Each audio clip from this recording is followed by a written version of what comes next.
दोस्तों, Suzlon energy limited की बात करें तो कंपनी का नया शेयर होल्डिंग पैटर्न हमारे सामने आ चुका है।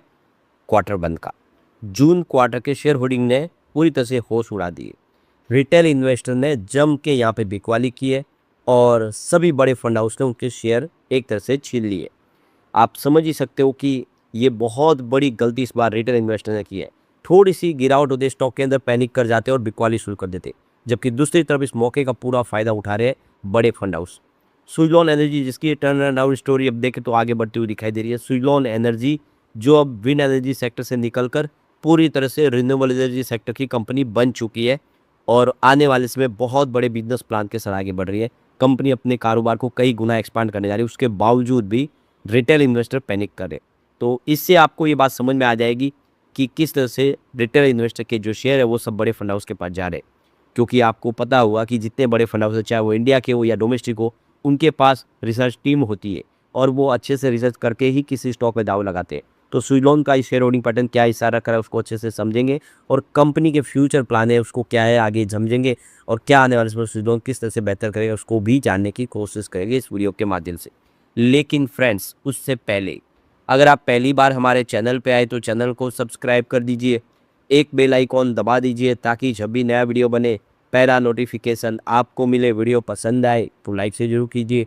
चलो फ्रेंड्स, वीडियो स्टार्ट करते हैं। मैं हूँ आपका दोस्त SB दवे और हमारे अपने चैनल ऑनलाइन कमाई में आपका बहुत बहुत स्वागत है। सबसे पहले सुज़लोन एनर्जी लिमिटेड के कारोबार की बात करें तो 51.94 पर आज क्लोजिंग थी। यहाँ पे 0.92% की गिरावट है, 1% के आसपास की आज के दिन में हमने इसमें गिरावट देखी है। तो यहाँ पे देखो कि शुरुआत सुबह पॉजिटिव थी 52.60 पर, 52.69 का हाई बना, लेकिन फिर बिकवाली शुरू हुई और ये 51.88 पर आए। अब ये बिकवाली हो रही है रिटेल इन्वेस्टर की तरफ से और वो आप वो शेयर होल्डिंग पैटर्न से समझ ही पाएंगे। अब आप देख ही सकते हो कि स्टॉक इस समय भी एक अट्रैक्टिव वैल्यू पर, जिसका पूरा का पूरा फायदा जो बड़े फंड हाउस उठा रहे और जम के खरीदारी कर रहे हैं। इसकी परफॉर्मेंस देखें ना तो वन डे का आपको रिटर्न 0.86% डाउन दिखाई देगा। यहाँ पे आपको गिरावट होती हुई दिखाई देगी। वैसे 1 मंथ में भी यहाँ पे 10.27% की ऑलरेडी गिरावट हो चुकी है। बाजार में गिरावट थी, इसका असर यहाँ पर भी देखने को मिला, 10% स्टॉक गिरा है। 3 मंथ के हिसाब से आपको 3.42% की यहाँ पे तेजी देखने को मिलेगी। लेकिन अगर हम पूरे साल की बात करें, यहाँ पे आपको 22.47% की गिरावट देखने को मिली, लगभग 22% गिरा है पिछले एक साल में स्टॉक। लेकिन 3 ईयर के हिसाब से 193% का इसने पॉजिटिव रिटर्न है। यहाँ पे स्टॉक ने रिटर्न दुगुना नहीं बल्कि 3 गुना करके दिया 3 साल निवेशकों को, और पिछले 5 सालों में तो ये बड़ा एक मल्टीबैगर साबित हुआ है। 553% का बम्पर रिटर्न दिया है। तो कोविड काल में आपको पता होगा 2 रुपये के आसपास स्टॉक था, उस स्टॉक ने बहुत बेहतर किया, लेकिन ऊपर के लेवल से नीचे आया और रिटेल इन्वेस्टर वहीं पे छुप करके उनको लगा स्टॉक और गिरेगा और उन्होंने बिकवाली शुरू कर दी। तो जून महीने का शेयर होल्डिंग पैटर्न हमारे सामने आ चुका है। अब देखिए, दिसंबर 2025 में प्रमोटर की होल्डिंग 11.73% थी। मार्च में भी ये अनचेंज रही और जून में भी आपको थोड़ी सी कमी होती हुई दिखाई देगी, 11.71% की होल्डिंग होती हुई दिखाई देगी। अब यहाँ पे प्रमोटर ने अपनी होल्डिंग कुछ और ट्रिम कर ली है, ये 0.2% की होल्डिंग कम हुई है। अब आप देखें कि प्रमोटर इस समय अपने बिजनेस को बढ़ाने पे फोकस कर रहे हैं और इसीलिए लगातार कुछ होल्डिंग कम हो रही है। उसमें कुछ अलग अलग छोटी छोटी प्रमोटर की होल्डिंग भी है, वहाँ से भी बिकवाली होती है। इसकी वजह से आपको ये होल्डिंग थोड़ी सी ट्रिम होती हुई दिखा देगी। ये निकट भविष्य में बढ़ेगी जरूर। इस समय बिजनेस को बढ़ाने पे उनका पूरा फोकस है और अपनी होल्डिंग पे वो ध्यान नहीं दे रहे।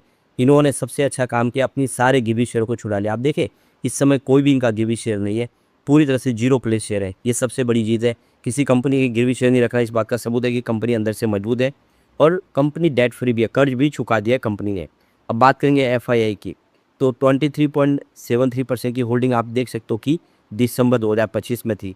मार्च में ये होल्डिंग बढ़ के 23.85% हो गई और इस बार जून 26 में ये होल्डिंग 24.15% हो गई।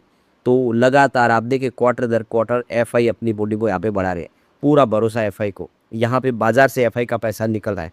पिछले 2-3 क्वार्टर्स देखे तो FI ने एग्रेसिव बिकवाली की है बाजार में, लेकिन उसके बावजूद भी अगर वो म्यूचुअल फंड और FDI की तरह इस स्टॉक के अंदर दाव लगा रहे FI भी, तो ये सबूत है कि स्टॉक के अंदर पोटेंशियल है आने वाले समय आगे बढ़ने का।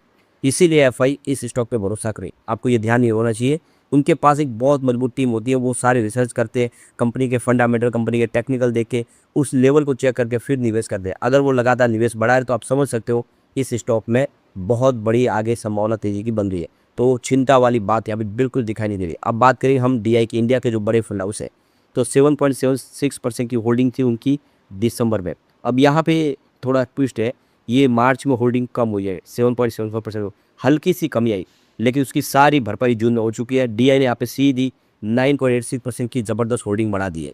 यानी इस समय ज़बरदस्त होल्डिंग आपको डीआई की बढ़ती हुई दिखाई देगी। यानी इंडिया के जो बड़े फंड हाउस है वो फिर से एक्टिव हो गए। मार्च में भले उन्होंने होल्ड की, हल्की सी होल्डिंग ट्रिम की हो, इस समय उन्होंने अपनी होल्डिंग को ज़बरदस्त तरीके से बढ़ा दिया है। ये एक शुभ संकेत है। अब बात करेंगे म्यूचुअल फंड की, तो 4.82% की होल्डिंग थी उनकी दिसंबर में, मार्च में बढ़ के ये हल्की सी 4.87% तक आ गई। लेकिन इस बार म्यूचुअल फंड में जम के खरीदारी की, होल्डिंग सीधा 6.47% तक पहुंच गई। यानी एफआई हो, डीआई हो और या म्यूचुअल फंड हो, सब ने अपने इन्वेस्टमेंट को बढ़ा दिया। अब सवाल यही निकल के आता है कि सब अब म्यूचुअल फंड अपनी होल्डिंग बढ़ा रहे, डीआई बढ़ा रहे, एफआई, तो कहाँ कम हो रहा है? रिटेल इन्वेस्ट वही यहाँ पे डर के माल बेच रहे, देख सकते हो।